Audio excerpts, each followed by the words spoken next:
resident sequel that is worse than its predecessor fan here, and today we're living life. Virtually. I recently decided to venture into the simulation game genre with a game called Porn Star Simulator. God damn it, I got the wrong game. Now I'm going to be playing Sims 4, the most recent entry in the most popular life sim franchise of all time.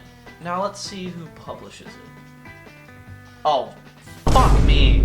Before EA became EA, they were an actual video game studio making quality projects that innovated their respective genre.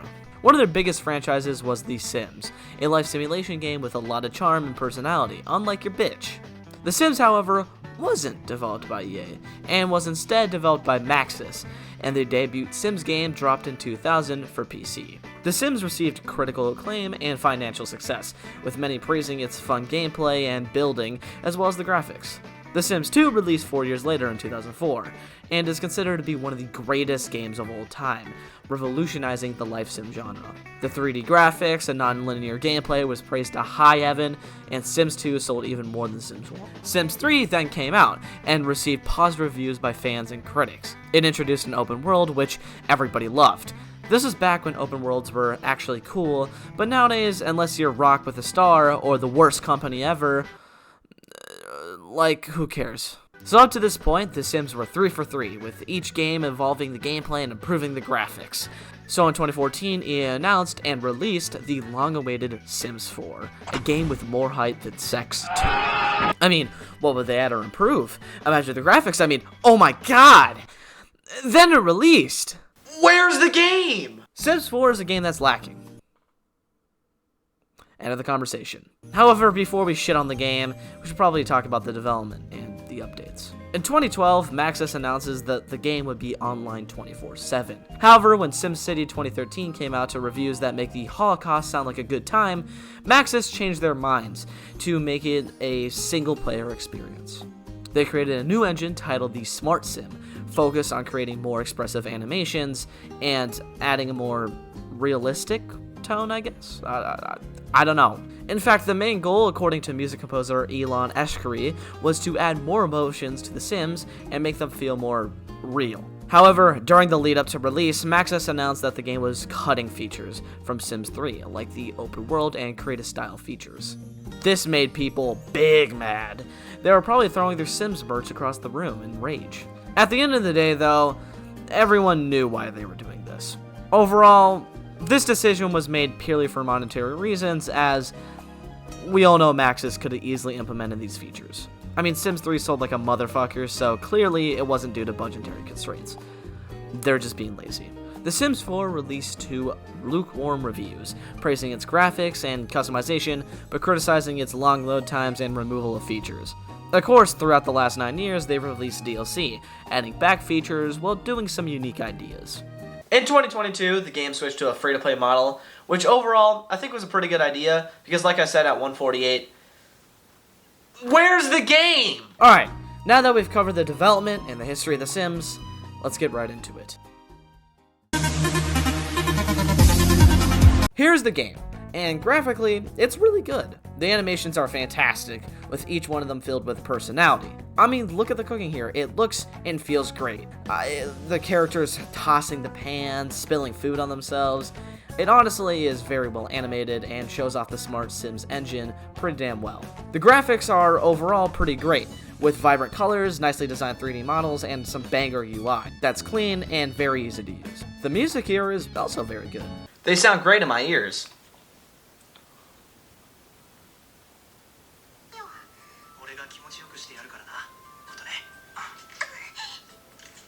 However, presentation is not what people criticize. People criticize the gameplay. So, how good is it?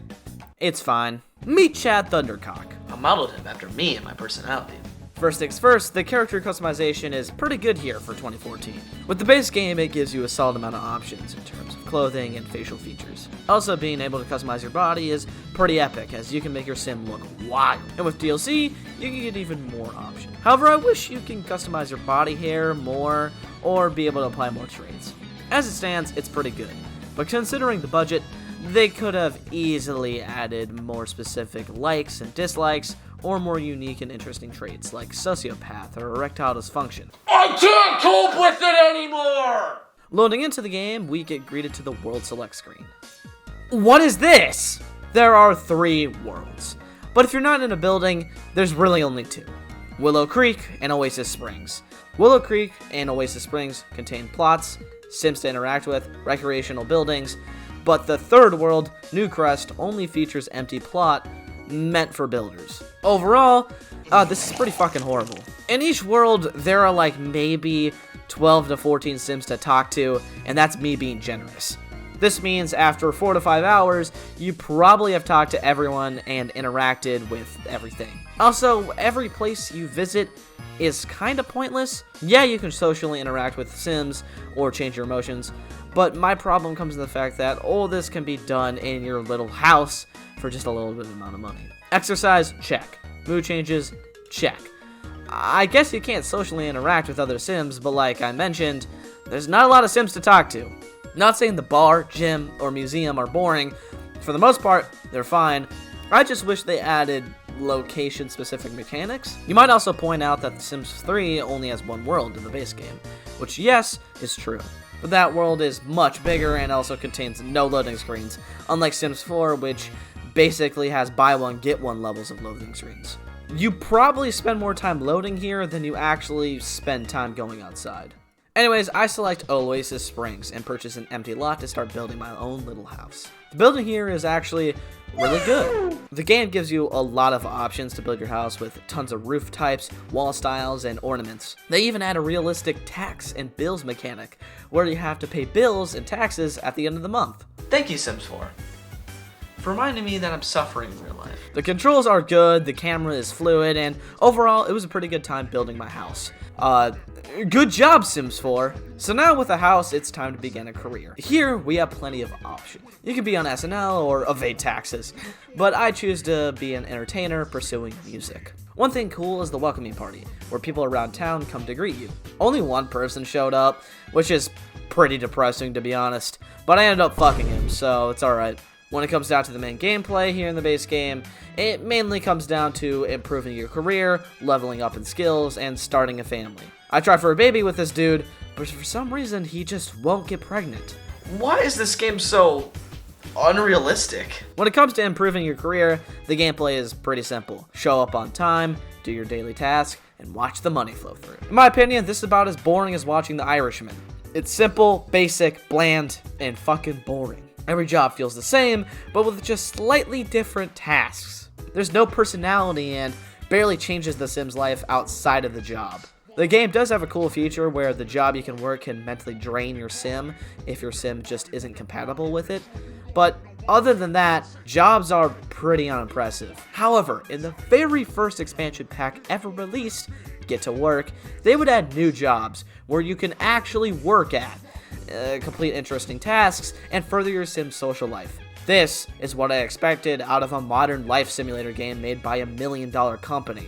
And just for $40, you can have an actually interesting job system. How many jobs does it add? Oh, 4. Wow. 4. I really thought they were going to give me a good deal on this. Next up, we got the skills. Your Sim, of course, has their own talents and skills, whether that be cooking, fishing, music, or comedy. These skills can be fleshed out by participating in activities that buff these skills. For example, playing piano, guitar, or even violin can level up your music skill.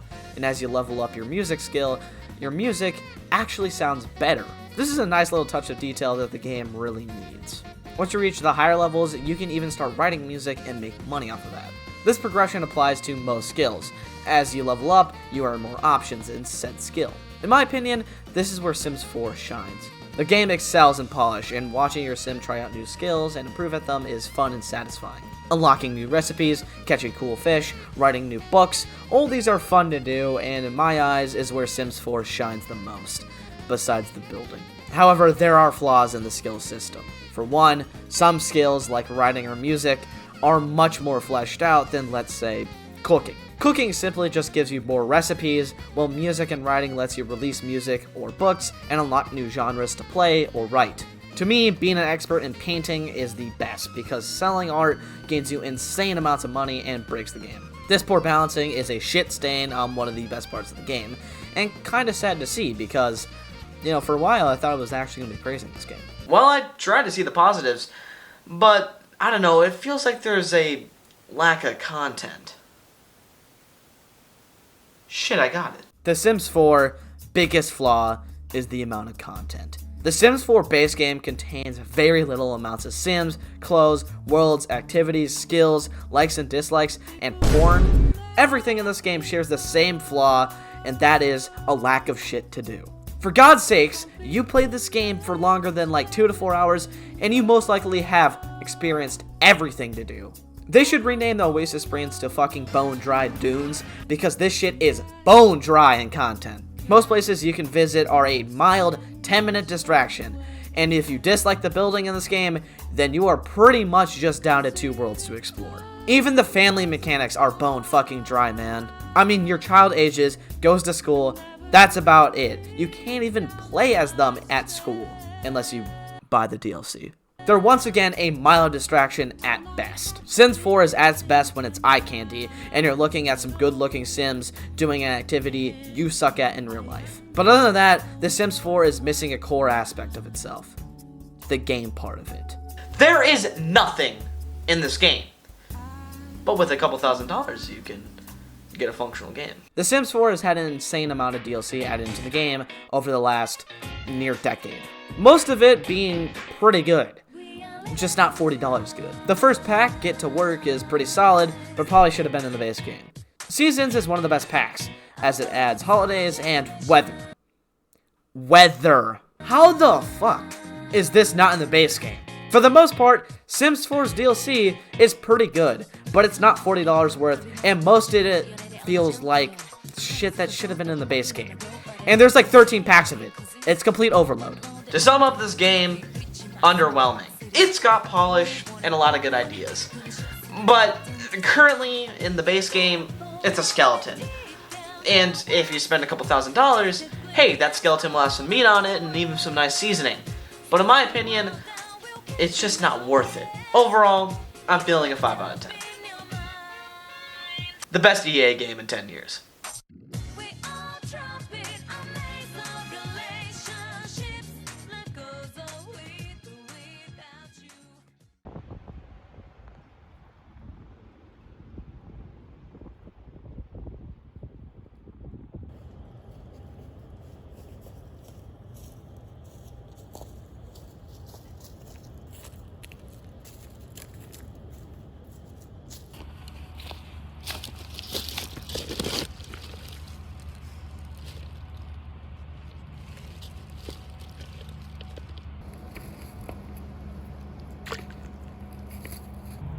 Hey.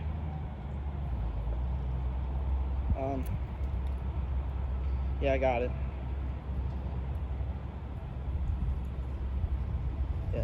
Yeah, I am right. Dad, you gotta know I'm trying.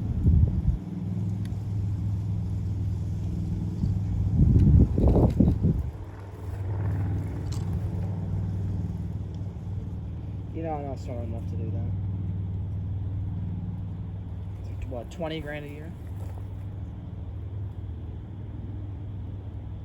Dad? It's been 2 years. Give me some more time. I promise it'll pay off. I'll see you next week with Mom. I gotta go to the bar. Love you.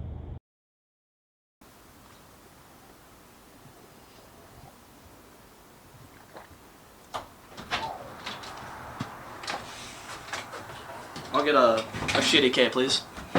Thank you. It's good. Hey, do you play Deep Walking? Yeah, I play Deep Walker.